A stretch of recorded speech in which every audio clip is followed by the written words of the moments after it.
Okay, I guess we are. We are recording. We got all the technological challenges out of the way. So, Alexis, we're not going to do this how we normally do testimonials. We're going to do something a little different, right? Hey, I know you're in marketing, right? So you know probably better than anyone that to get your brand out or to get the brand you're working for, volume is always a good thing, right? And I think that was your major problem before working together was a lot of people, I think, underestimate the amount of people that they need to get a hold of and the amount of people they need to talk to really develop something, like an offer stage. Would you agree with that? I would agree with that. Yes. What I found that the ECU program incredibly helped with was that I had to max out that volume piece where I was talking with, literally handfuls of people every day to get the kind of quality dialogue going where I would develop a situation that I had choice. And I was the one who could pick and choose what kind of opportunity I wanted to actually pursue. Yeah. It's kind of like, people do have problems with their resume and their LinkedIn, and some people need to get better at communication, but at the end of the day, right, the more people you talk to, right, no matter your resume or your communication, right, that volume has to be there. Otherwise, it's just so difficult. And by doing that, you landed at an opportunity that I remember when you were going through the pipelines where there was that cybersecurity. So if you don't know, Alexis is, marketing, branding, and came from predominantly, what was it? Was it the restaurant industry? Yes, I was in the restaurant industry prior.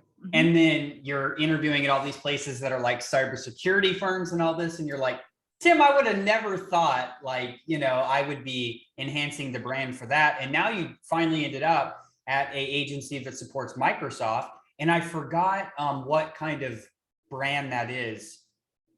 What is it now? Because you didn't go with the cybersecurity position, right? What was that? Yeah, that's right.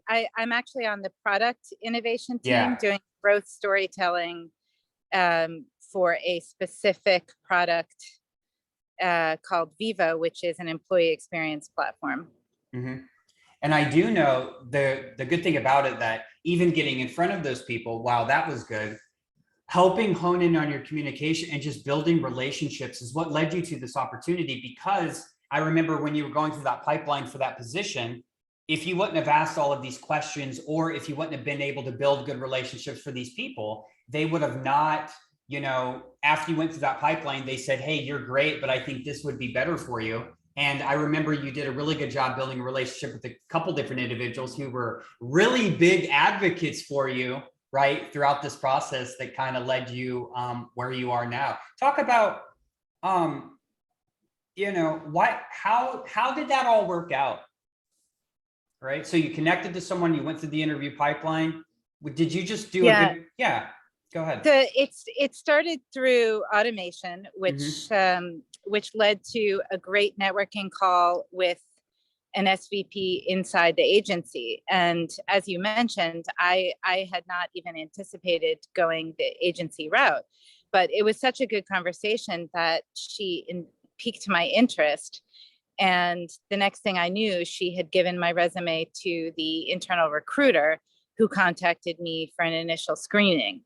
And then what happened from there is that I learned they really liked me and wanted to find a position for me that was a good fit, but that wasn't necessarily obvious what the best fit would be. So that's where the cybersecurity piece came in. I did interview with their cybersecurity team, working on behalf of Microsoft. And what ended up happening is that I essentially had a whole series of conversations with different execs within the organization who ultimately came to their own conclusion as to where I'd be the best fit. But if I had not cultivated all of those relationships, frankly, from the time I got into that pipeline, it took 3 months to actually get an offer.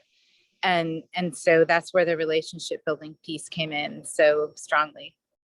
Absolutely. Your ability to network effectively, because just like I always tell you, right, like show up the same to every call, whether it's just a networking call. So for everyone out there that thinks it's just a networking call, you met lots of executives, lots of different people at this company, and that's where you landed up. And the crazy thing is, you were down in Florida, you're from New York. Here we are doing this campaign to get you on more calls with people. What are the odds that you end up back at an agency, back in your hometown now, sitting outside beautiful New York City?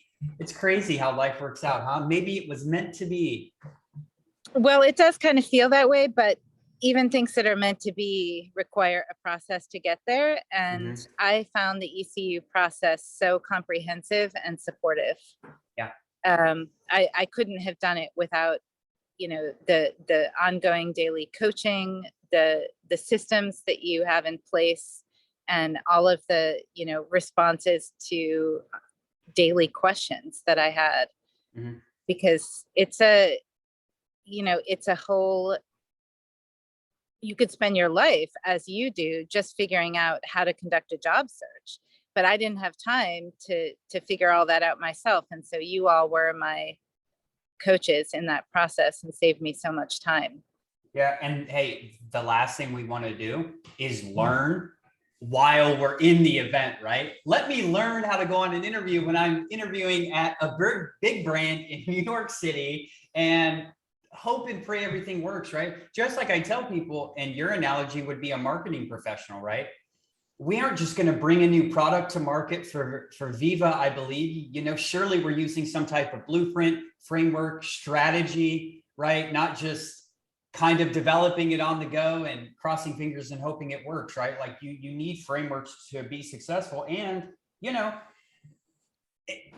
searches are tough, especially if you're going after competitive roles, right? You would have never heard about this opportunity unless you were able to network and collaborate with other leaders in your industry and leverage relationships. And then more importantly, know what to say on these calls. What do you think was the most valuable working together? Do you think it was the automated system? Do you think it was,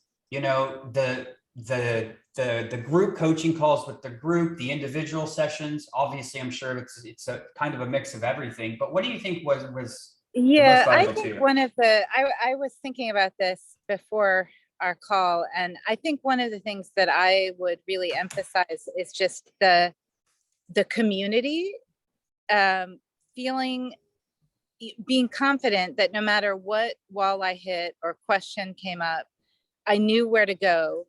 I had a place to go, to experts who would advise me in a way that I trusted. Yeah. So having that ongoing, consistent support is so important, right? Because a lot of questions come up during this, right? That's right. And Daily. when you're meeting like you did at your organization, I know you met with a lot of people. And all of these conversations, while they may be kind of the same framework, they're all just a little bit different, right? Are you meeting with the product team? Are you meeting with these people? What objections do you think are going to come up? Like it's really, I can only imagine how overwhelming it is for the average person to go through these lengthy interview loops and try to do everything right without having a plan, That's right. Yeah. What advice would you have someone, because someone might watch this video who's considering working with us, right? And sometimes there are many different walks of life, right? They could be targeting their first six-figure job. They could be targeting, 600K. And maybe they've been unemployed for 6 months, or maybe they're just starting and they're truly unaware of what they're going to be facing, coming up. What is some advice that you would have for those individuals? I think you really need to trust the process and dive in 100%, and then also discern how you need to tailor it to your specifics. Everyone's different. We are in all different industries, of course, and different levels, right? But this process I observed through working with dozens and dozens of colleagues along the way, it works for everyone, as long as you involve yourself 100% and discern how to make it work for you and your specifics. So to be really involved, to ask a lot of questions, never hesitate to ask questions and just keep iterating on your process on a daily basis. Yeah, I know Love the it. biggest, yeah, I know the biggest thing, and we'll kind of wrap up with this is, you know, there's some people that join the program and they don't come to some of the group calls that we do, or they don't see inside Slack, like the different opportunities. And that's just a huge missed opportunity for individuals, because we just had Kim, who saw a prior ECU alum inside Slack. Someone said something about Intuit. Hey, I work at Intuit now, and this is going on, and I have this role. And she was one of the lucky ones where she's in the program not very long, and she just accepted a job offer at Intuit, because really just paying attention to the group calls of, hey, who got offers this week? What else did they have in the pipeline, right? How can we do this? So there's lots of moving parts, but if you absolutely involve yourself, you can't fail. It's just a matter of, right? It's just a matter of time before you found something that, you know, works best for you. And hey, I'm glad you found that. And I'll always be here to support you in your career. So if you ever have any questions, you be sure to get a hold of me. Okay. Will do. Thank you. Thanks.